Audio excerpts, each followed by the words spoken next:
Waktunya bersaat teduh dengan Tuhan melalui bacaan Alkitab satu pasal sehari dalam kitab Sejarah Bangsa Yahudi, bahagian 5 seri yang kedua, kitab 2 Raja-Raja pasal 18, Hizkia, Raja Yehuda dan Yerusalem dikepung oleh Sanherib. Selamat membaca, selamat mendengarkan, merenungkan dan melakukan firman Tuhan. Kiranya Roh Kudus senantiasa menuntunmu dalam memahami akan sabdanya dan memampukanmu menjadi pelaku firman.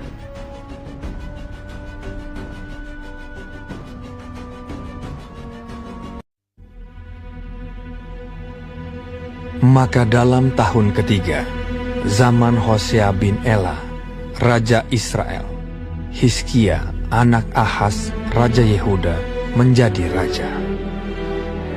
Ia berumur 25 tahun pada waktu ia menjadi raja, dan 29 tahun lamanya ia memerintah di Yerusalem. Nama ibunya ialah Abi, anak Zakaria. Ia melakukan apa yang benar di mata Tuhan, tepat seperti yang dilakukan Daud, bapa luhurnya. Dialah yang menjauhkan bukit-bukit pengorbanan, dan yang meremukkan tugu-tugu berhala, dan yang menebang tiang-tiang berhala, dan yang menghancurkan ular tembaga yang dibuat Musa. Sebab sampai pada masa itu, orang Israel memang masih membakar korban bagi ular itu, yang namanya disebut Nehustan. Ia percaya kepada Tuhan, Allah Israel, dan di antara semua raja-raja Yehuda, baik yang sesudah dia maupun yang sebelumnya, tidak ada lagi yang sama seperti dia. Ia berpaut kepada Tuhan, tidak menyimpang daripada mengikuti dia, dan ia berpegang pada perintah-perintah Tuhan yang telah diperintahkannya kepada Musa. Maka Tuhan menyertai dia. Kemanapun juga ia pergi berperang, ia beruntung. Ia memberontak kepada Raja Asyur dan tidak lagi takluk kepadanya. Dialah yang mengalahkan orang Filistin sampai ke Gaza dan memusnahkan daerahnya, baik menara-menara penjagaan maupun kota-kota yang berkubu. Dalam tahun keempat zaman Raja Hizkia, itulah tahun ketujuh zaman Hosea bin Ela, Raja Israel, majulah Salmaneser, Raja Asyur, menyerang Samaria dan mengepungnya. Direbutlah itu sesudah lewat 3 tahun, dalam tahun ke-6 zaman Hizkia. Itulah tahun ke-9 zaman Hosea, Raja Israel, direbutlah Samaria.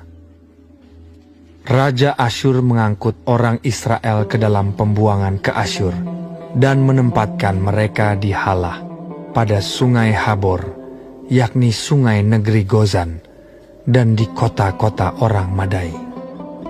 Oleh karena mereka tidak mau mendengarkan suara Tuhan, Allah mereka, dan melanggar perjanjiannya, yakni segala yang diperintahkan oleh Musa, hamba Tuhan, mereka tidak mau mendengarkannya dan tidak mau melakukannya. Dalam tahun ke-14 zaman Raja Hizkia, majulah Sanherib, Raja Asyur, menyerang segala kota berkubu negeri Yehuda, lalu merebutnya.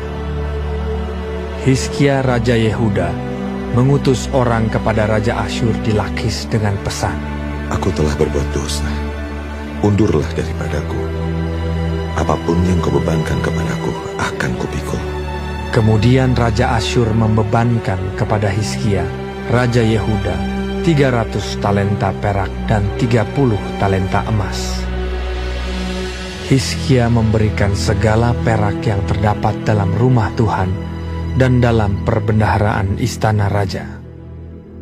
Pada waktu itu, Hizkia mengerat emas dari pintu-pintu dan dari jenang-jenang pintu bait Tuhan yang telah dilapis oleh Hizkia, Raja Yehuda, diberikannya semuanya kepada Raja Asyur.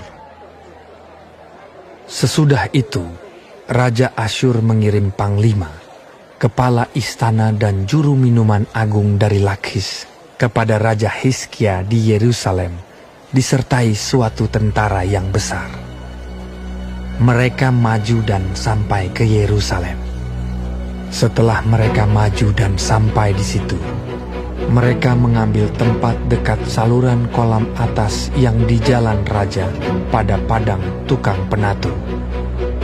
Dan ketika mereka memanggil-manggil kepada raja, keluarlah mendapatkan mereka Eliakim bin Hilkia, kepala istana, dan Sebna, panitera negara, serta Yoah bin Asaf, bendahara negara.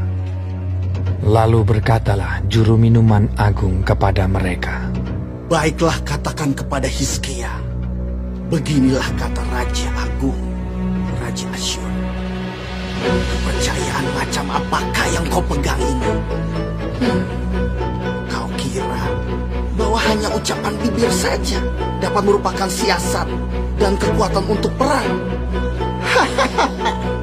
Sekarang, kepada siapa engkau berharap? Maka engkau memberontak terhadap aku. Sesungguhnya, engkau berharap kepada tongkat bambu yang patah terkulai itu, yaitu Mesir, yang akan menusuk dan menembus tangan orang yang bertopang kepadanya. Begitulah keadaan Firaun, Raja Mesir, bagi semua orang yang berharap kepadanya. Dan apabila kamu berkata kepadaku, kami berharap kepada Tuhan Allah kami, bukankah Dia itu yang bukit-bukit pengorbanannya dan mesbah-mesbahnya telah dijauhkan oleh Hizkia, sambil berkata kepada Yehuda dan Yerusalem, di depan mesbah yang di Yerusalem inilah kamu harus sujud menyembah. Maka sekarang, baiklah bertaruh dengan tuanku Raja Asyur. Aku akan memberikan 2.000 ekor kuda kepadamu, jika engkau sanggup memberikan dari pihakmu orang-orang yang mengendarainya. Bagaimanakah mungkin engkau memukul mundur satu orang perwira tuanku yang paling kecil? Padahal engkau berharap kepada Mesir dalam hal kereta dan orang-orang berkuda. Sekarang pun, adakah di luar kehendak Tuhan aku maju melawan tempat ini untuk memusnahkannya? Tuhan telah berfirman kepadaku, majulah menyerang negeri itu dan musnahkanlah itu. Lalu berkatalah Eliakim bin Hilkia, Sebna dan Yoah kepada juru minuman agung, silahkan berbicara dalam bahasa Aram kepada hamba-hambamu ini, sebab kami mengerti. Tetapi janganlah berbicara dengan kami dalam bahasa Yehuda, sambil didengar oleh rakyat yang ada di atas tembok. Tetapi juru minuman agung berkata kepada mereka, adakah tuanku mengutus aku untuk mengucapkan perkataan-perkataan ini hanya kepada tuanmu dan kepadamu saja? Bukankah juga kepada orang-orang yang di atas tembok, yang memakan tainya dan meminum air kencingnya bersama-sama dengan kamu? Kemudian berdirilah juru minuman agung, dan berserulah ia dengan suara nyaring dalam bahasa Yehuda. Ia berkata, dengarlah perkataan Raja Agung, Raja Asyur. Beginilah kata Raja, janganlah Hizkia memperdayakan kamu, sebab ia tidak sanggup melepaskan kamu dari tanganku.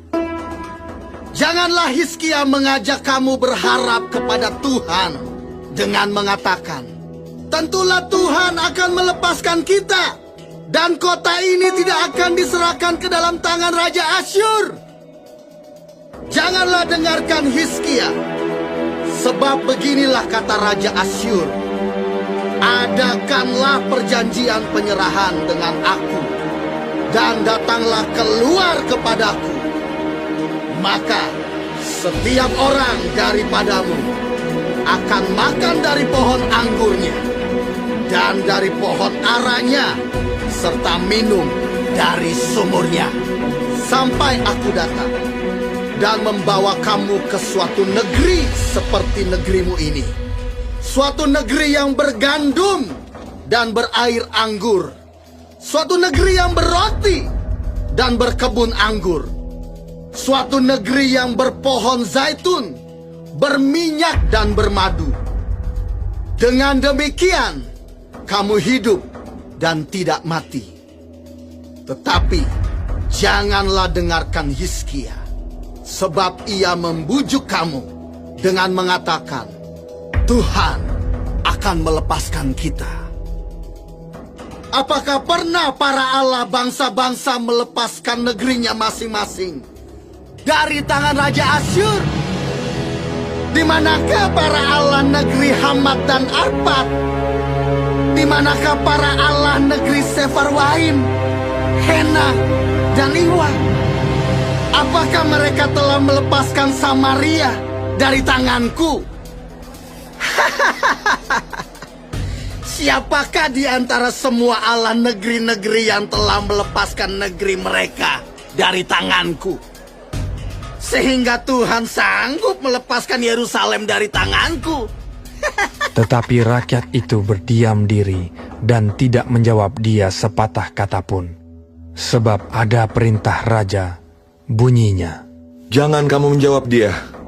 kemudian pergilah Eliakim bin Hilkia, kepala istana, dan Sebna, panitera negara, dan Yoah bin Asaf, bendahara negara, menghadap Hizkia dengan pakaian yang dikoyakkan, lalu memberitahukan kepadanya perkataan juru minuman agung.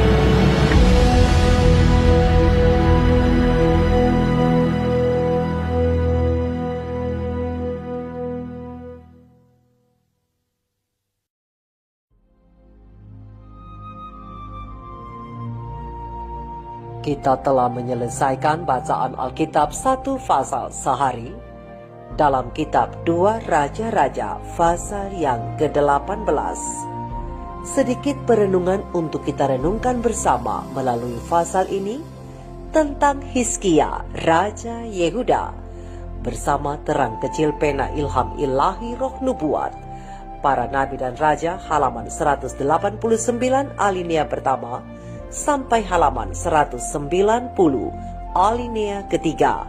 Terang kecil ini menjelaskan perbedaan tajam dengan pemerintahan Ahaz yang serampangan ialah pembaharuan yang dilakukan selama pemerintahan putranya yang makmur. Hizkia tampil di atas tahta kerajaan dengan ketetapan hendak menyelamatkan Yehuda dengan segala kuat kuasanya dari nasib buruk yang sedang melanda kerajaan di utara. Pekabaran-pekabaran para nabi tidak setengah membawa dorongan perbaikan. Hanyalah dengan pembaruan yang sangat menentukan sehingga hukuman yang sedang mengancam itu dapat disingkirkan. Dalam kekalutan, Hizkia membuktikan sebagai seorang yang menggunakan kesempatan. Tidak lama setelah ia naik tahta kerajaan, Hizkia mulai mengadakan rencana dan melaksanakannya. Mula-mula ia mengarahkan perhatiannya untuk memulihkan upacara-upacara bait suci yang sudah begitu lama dilalaikan. Dan di dalam pekerjaan ini dengan sungguh-sungguh ia memintakan kerjasama dari sekelompok imam dan orang-orang Lewi yang tetap benar terhadap panggilan kudus bagi mereka. Merasa yakin akan dukungan kesetiaan mereka, Hizkia berbicara dengan bebas kepada mereka mengenai keinginannya untuk dengan segera melancarkan dan mengadakan pembaruan yang jauh jangkauannya. Nenek moyang kita telah berubah setia, katanya mengakui. Mereka melakukan apa yang jahat di mata Tuhan Allah kita, telah meninggalkannya. Mereka telah memalingkan muka dari kediaman Tuhan dan membelakanginya. Sekarang aku bermaksud mengikat perjanjian dengan Tuhan Allah Israel, supaya murkanya yang menyala-nyala itu undur daripada kita. Terang besar Alkitab 2 Tawarik 29 ayat 6 dan ayat yang ke-10. Dengan beberapa perkataan yang dipilih, sebaik-baiknya raja mengulangi keadaan yang mereka sedang hadapi. Ditutupnya bait suci dan dihentikannya semua upacara di halamannya sendiri-sendiri. Juga praktik penyembahan berhala yang mencolok di jalan-jalan dalam kota dan di seluruh pelosok kerajaan atas kemurtadan orang banyak yang seharusnya tetap setia pada Allah.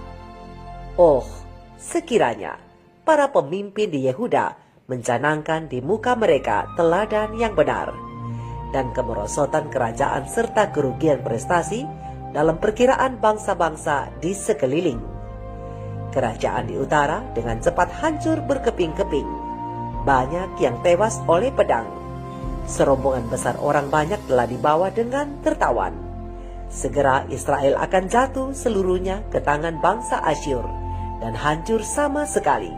Dan nasib ini sudah pasti akan menimpa Yehuda juga, kecuali Allah akan bekerja dengan hebat melalui wakil-wakilnya yang terpilih. Dengan langsung Hizkia menghimbau para imam supaya bersatu dengan dia di dalam melancarkan pembaruan-pembaruan yang penting.